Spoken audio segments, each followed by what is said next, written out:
Hello, आज हम करने वाले हैं क्लास 10th का ज्योग्राफी का chapter second that is water resources. इसके समरी को हम एक ब्रीफ में समझेंगे कि इस चैप्टर में है क्या। Hydraulic structure in ancient India. In the first century BC, Srirangapuram near Allahabad had sophisticated water harvesting system channeling the flood water of the river Ganga. During time of Chandragupta Maurya, dams, lakes, and irrigation systems were extensively built. Evidences of sophisticated irrigation works have been found in Kalinga, Nagarjunkonda, Benur, Kolhapur. In the 11th century, Bhopal Lake, one of the largest artificial lake of its time, was built. In 14th century, tank of Hoj Khas, Delhi was constructed by Iltutmish for supplying water of Sri Fort area. तो hydraulic structure in ancient time में basically ये बताया गया कि पहले first century BC में श्रीरंगपुरा जो इलाहाबाद में है वहाँ पे कैसे वाटर हार्वेस्टिंग सिस्टम को चैनलाइज किया गया था फ्लड वाटर गंगा को ये कंट्रोल करने के लिए।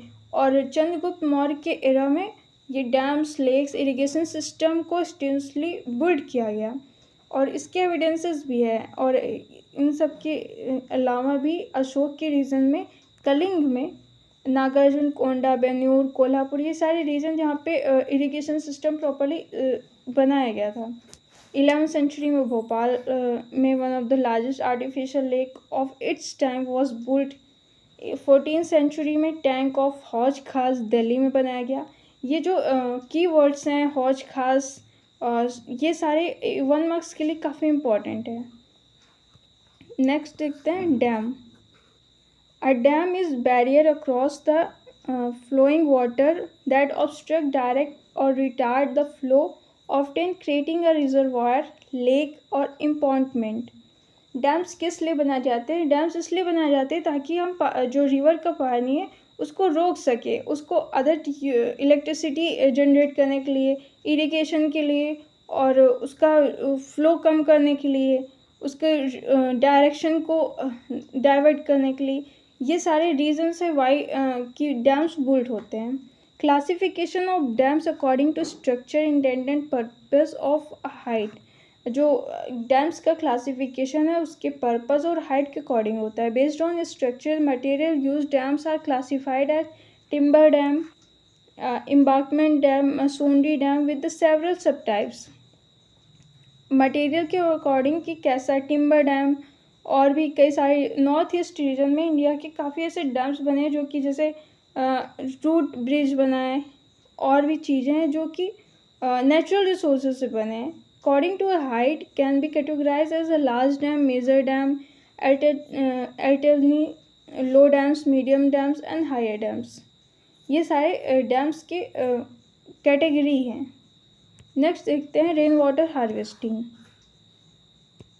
In hills and mountain region, people built diversion channel like the gulls or kulls of the western Himalaya agriculture। ये कीवर्ड काफ़ी इंपॉर्टेंट हो जाता है कि गुल और कुल्स वाटर हार्वेस्टिंग सिस्टम का एक बहुत प्रमुख टर्म है जो कहाँ पे यूज़ किया जाता है। That is western Himalaya for agriculture, agriculture के लिए यूज़ किया जाता है। Roof top water harvesting was commonly practiced to store drinking water in Rajasthan. Rajasthan में बारिश तो कम होती है, तो इसलिए जो बारिश होती है तो उसको रूप में पानी होता है उसको एज अ टैंक में कैप्ट कर लिया जाता है पीने के लिए। In a flood plains of Bengal, people developed inundation channel to irrigate their fields. इन arid, semi-arid region, agriculture feed were converted into rain-fed storage structure that allowed the waters to moisten the soil like the khadins and the Jaisalmer Jodas in other parts of Rajasthan. Tankas, underground tank to tankas for storing drinking water।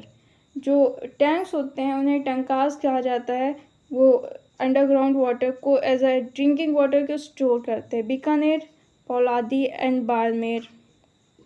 Tanks could be as large as big room. जो tanks होते हैं वो एक room से भी ज़्यादा बड़े होते हैं। Rooftop rain water harvesting as a drinking water.